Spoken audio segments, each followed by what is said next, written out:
Today, friends, we're going to take a look at just the blatant dishonesty, the lying, and the plain delusion of our so-called president. The guy who wants to be a dictator. Let's get into it. Actually own the home, Caitlin Collins. And that does not sound ideal. Harry No, it Anton, doesn't. Thank you for breaking down those numbers for us. And I want to talk about this more. We have another economic source here with us tonight. Justin Wolfers is a professor of economics and public policy at the University of Michigan. And Justin, when you look at this and you look at the numbers that Harry just pointed out, the average age of first-time home buyers in the United States, it's a record high of 40 years old right now. I mean, so as Harry noted, a person could be paying off a home well into their 90s. I wonder what you make of this, just right off the bat. Well, actually, I want to come to Harry's numbers. I love Harry. I love everything about him. He's a data nerd.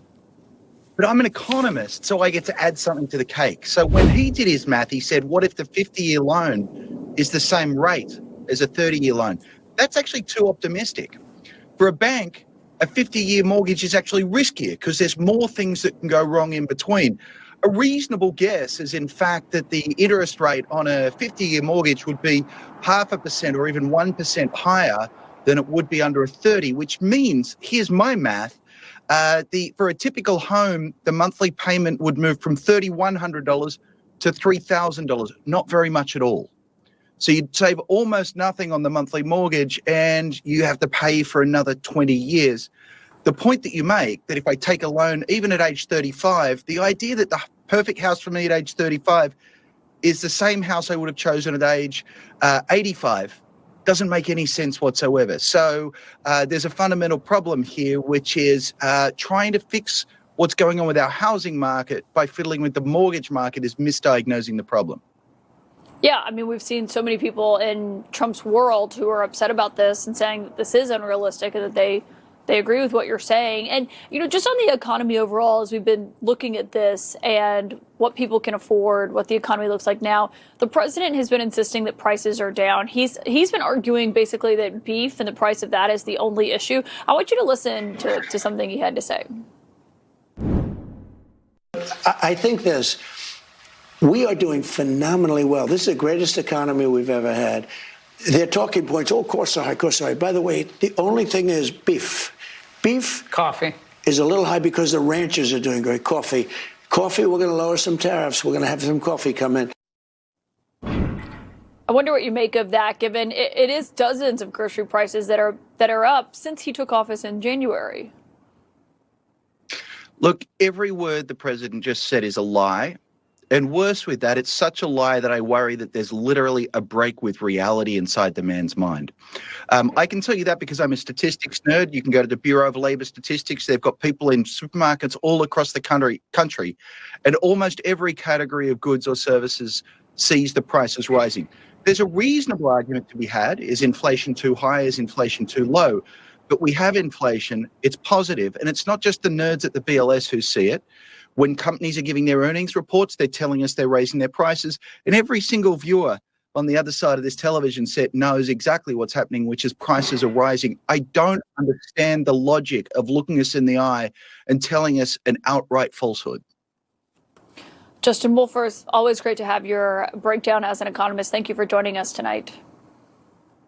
Pleasure, Caitlin. Up next, you're going to want to hear what the newly elected, not so newly elected, but will be newly sworn in tomorrow, Democrat Adelita Grijalva said that she plans to say to the House Speaker Mike Johnson when she is finally sworn in 7 weeks after winning her seat in the House. So, you heard the Economist there, people.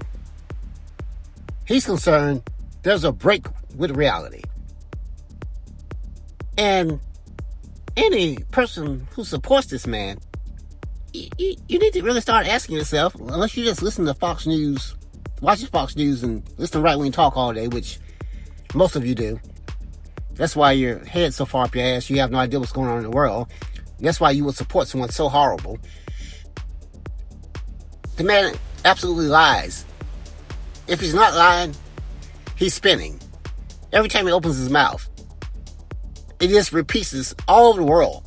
He goes on these trips, he repeats these lies. The economy is so great. Anyone goes to the stores, orders something, knows better. Everyone knows better. Those Trump voters standing in the food bank lines, they know better. They took the red hats off. They're so ashamed that they were bamboozled. How's that hate working for you now? Huh? Huh, farmers? Huh, you fools in the food bank lines? How's that hate working for you? Not so good, huh? Just blatantly lies to our faces. When are you going to wake up?